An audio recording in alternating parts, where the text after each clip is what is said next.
within Abuja were supposed to be resettled outside the 8,000 square kilometers. And that's why you have Sabon Wuse when you are going to Kaduna. It's from Wuse that the whole settlement was uprooted and resettled there. And from information here, state governments were supposed to have been settled, but the people have not been settled. They are here.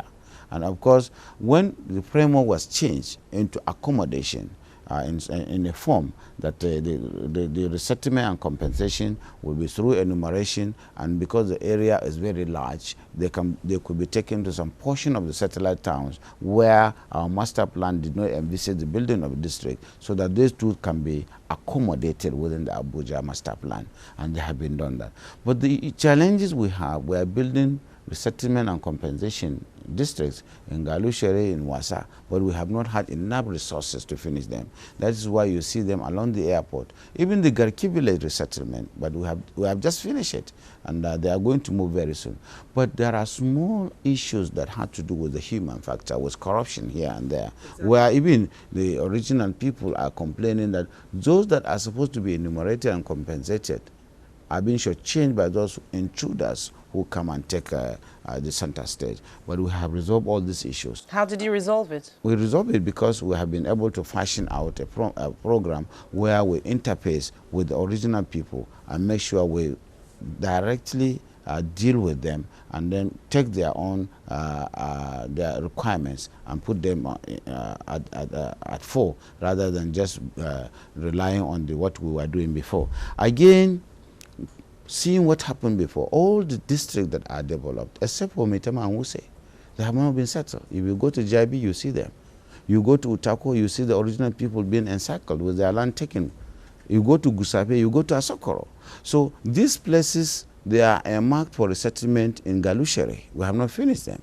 What we have done now is to say, okay, if we are conceptualizing, we say, coming up with for a district development, we must embed the cost of resettlement and compensation in the cost of the district, rather than making them separate. So the land swap that we are building 10 districts, the investors must first be able to settle and discuss with the original people. We establish a social framework where they interface with the youth, with the traditional rulers, and us as arbiters. And then we are able to take their needs with correct enumeration, so that we take their own cost first before the cost of the enumeration, so that we defray the cost of resettlement and compensation along the side of the primary infrastructure that we are providing, rather than making them separate as we used to do before. So that is making them very happy, and you can see the land swap has not any problem. 10 districts, all the districts will be developed, but first of all, the resettlement and compensation within the framework, the cost is provided, and it must be done first before anything. So the issue is accommodation. We have to borrow from the World Bank framework, where resettlement, social issues are very, very important in terms of making sure that cosmopolitan or city development are not impeded by social problems. What sort of relationship do you have with area council administrators right now? Because there are allegations of corruption going on there. The system appears to be slow. You know, how do you really check the issue of funds? The area council is just like any other area council or local government in the country. But unlike the others in the country, it is the only area council, 6 of them, that we made sure their money from the federation account go to them straight, without interference. It comes here as just on a route to the area council. We don't touch a single penny, because we are not supposed to do that. But for the purposes of auditing and accountability, the Minister of State is superintending over their expenditure, and she supervises and approves their budget, so that we make sure that the people are not shortchanged, because they are a government too. Again, we give them 10% of our revenue generation as per the provision of the law. We are the only state-like jurisdiction that is doing that, to make sure we build capacity.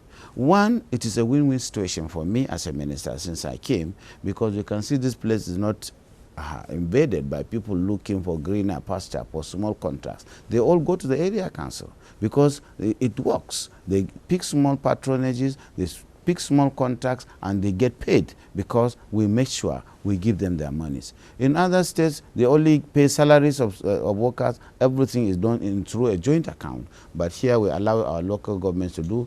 And I think it is it's an erroneous impression to say the area council are not working, because you can see them building roads, building hospitals, and so on. The only problem we have is the issue of population. They are overpopulated, and this is not envisaged by the Abuja master plan. And because they are the jurisdiction where you have the satellite towns, everybody gravitates to that place. But certainly, we as a government, we are partnering with them to make sure we know their rights. In terms of properties, even, by law, they are supposed to collect tenement rates. But we are borrowing from Lagos to make sure, since the infrastructure is provided by us, we do a property law, and we share the money the way it is being shared elsewhere, because they have rights. We have to build capacity for them.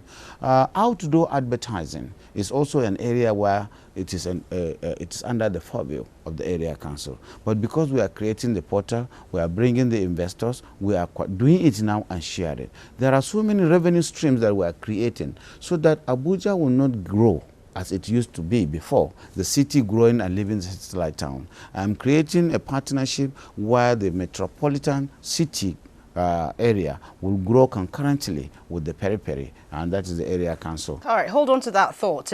We'll take a break right now. We're still with the Minister of the FCT, and when we come back, we'll talk more about the developments in the nation's capital. Please stay with us.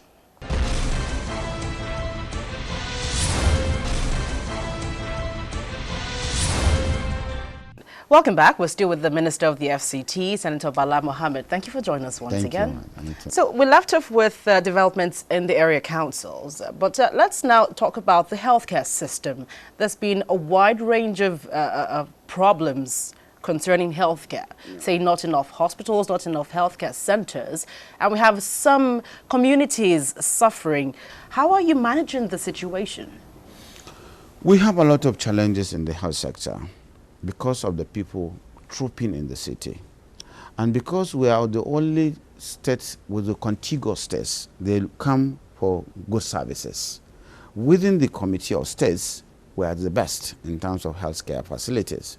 Hospitals, we have the best in terms of diagnostics, equipment, CT scan and what have you, and they are at the level of affordability by the people. The level of the communities? Yes, the level. If you go to Yanya Hospital, you go to Asokoro Hospital, you go to Maitama Hospital, you will not distinguish it from a private hospital.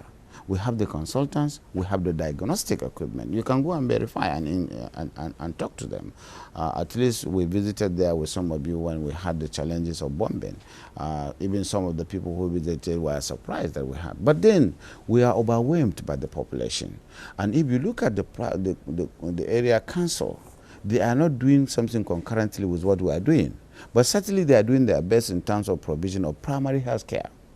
We made sure we create a primary healthcare agency so that we can partner with the federal government and also partner with the area council, because it is their primary responsibility.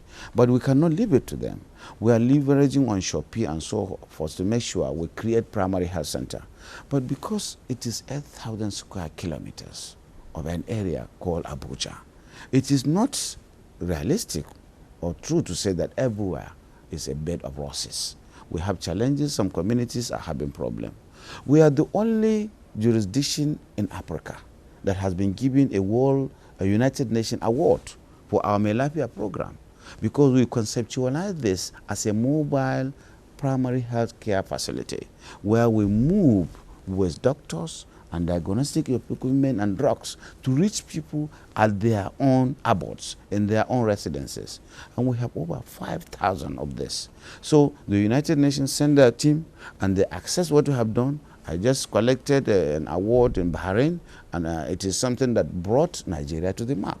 So in terms of healthcare, I think we are doing very well. And of course, but the challenges are there.